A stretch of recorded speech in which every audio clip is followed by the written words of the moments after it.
په امنیت شورا کې د افغانستان د پریکړه لیکونو چمتو کول جنجالي شوي دي. سلامونه ستړي مشئ، وخت مو په خیر. پام وکړئ د ایران ټي وي یوټیوب چینل څخه د نن ورځې تازه او مهم خبر ته. د افغانستان په تړاو د ملګرو ملتونو د امنیت شورا د پریکړه لیکونو د مسودې د چمتو کولو د مسؤلیت اخیستو پر سر د چین او امریکا ترمنځ سرنګلتیا زیاته شوې ده.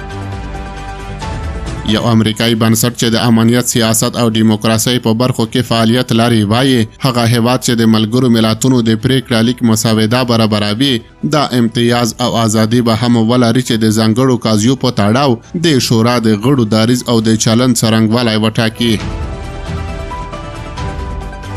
د دغه بنسټ په راپور کې راغلی دا د پرسر چې د افغانستان په تړاو د ملګرو ملتونو د امنیت شورا د پریکړه لیکونو مسوده باید څوک ولیکي.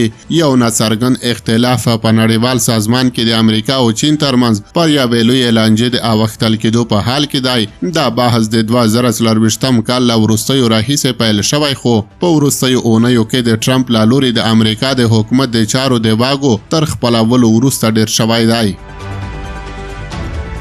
راپور زیاتوي چې پاکستان او سویلي کوریا چې د امنیت شورا دایمي غړي هم نه دي غوښتنه کړې وه چې دغه مسؤلیت پر غاړه واخلي.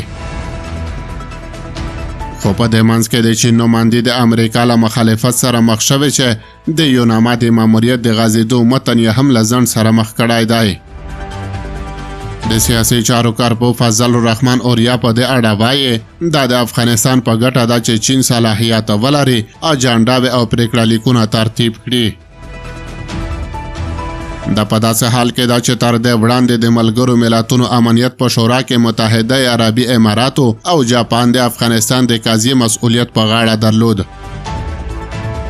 د متحده عربي اماراتو استازوالی تر دې وړاندې ویلي و چې د امنیت شورا د غیر دایمي غړي په توګه یې د خپل 2 کلن ماموریت پر مهال په افغانستان کې د ښځو له کار، سولې او امنیت دفاع کړې ده.